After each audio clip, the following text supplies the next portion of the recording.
Jerome here again. Today I want to talk about the actual movement from evangelicalism to post-evangelicalism, how that occurred over time for Kellie and me. You know, the faith journey is a very organic one for all of us, and our goal is to fully occupy our lives, stay awake and be attentive to the Spirit every day of our lives. I met Kellie at seminary.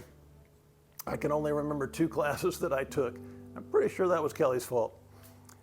One class I slept through absolutely every day, which I'm also pretty sure was Kellie's fault. The other class piqued my imagination profoundly. One was called 20th Century Heresies. That's the one I slept through, not because it wasn't interesting, but because I just wasn't getting enough sleep, because the class was right after lunch. But I probably should have paid more attention, because now I believe most of those heresies I was warned about. Isn't heresy a great word? With the flourish of a pen or a few strokes of a keyboard, we can reduce the complexities of someone's entire life with God to one little ism, and then completely and thoroughly invalidate that entire life now that they're a heretic. Nothing to learn from that spiritual visionary except a cautionary tale. And of course, there's that immensely satisfying ego bump that comes with such power. The other class I remember and actually stayed awake for was enigmatically called Continuity and Discontinuity, or maybe that was the textbook. I can't remember.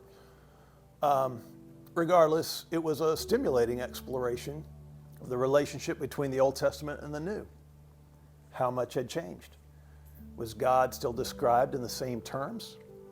Did God do the same things?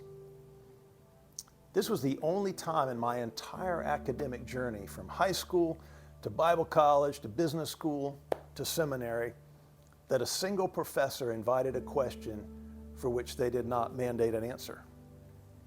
Imagine. I think that class planted the seeds for the theological understanding called progressive revelation. Progressive revelation is this idea that the story of the Bible is the story of God gradually and persistently revealing more and more, and then yet a little more, of the divine perspective over thousands of years and through many, many God seekers. And that's still happening.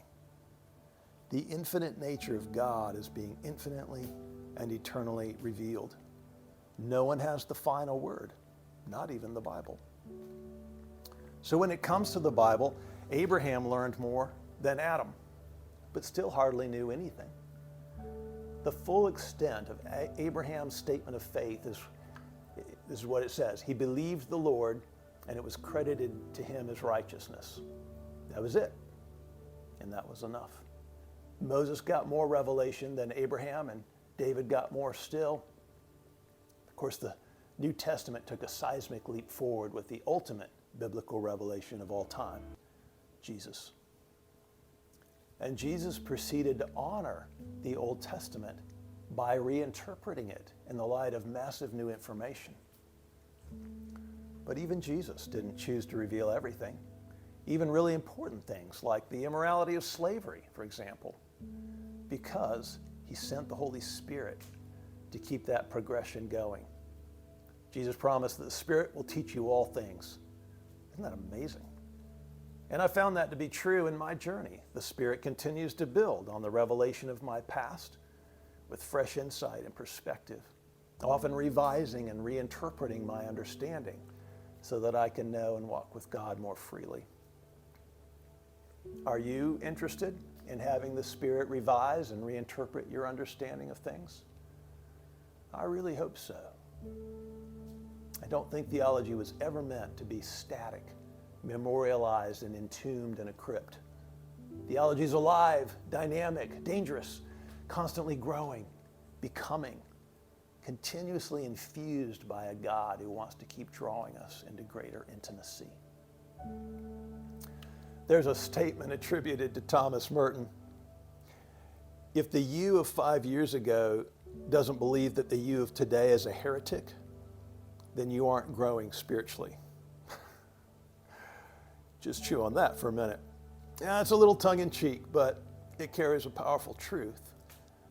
Paul calls it moving from milk to solid food, and I would say it's even more progressive than that. It's milk to mashed up bananas, to Cheerios, to soft veggies. You know, you get the idea. That's this gradual progression. It's about growing up. And I'll share more of our progression in the next video. Thanks for walking with me.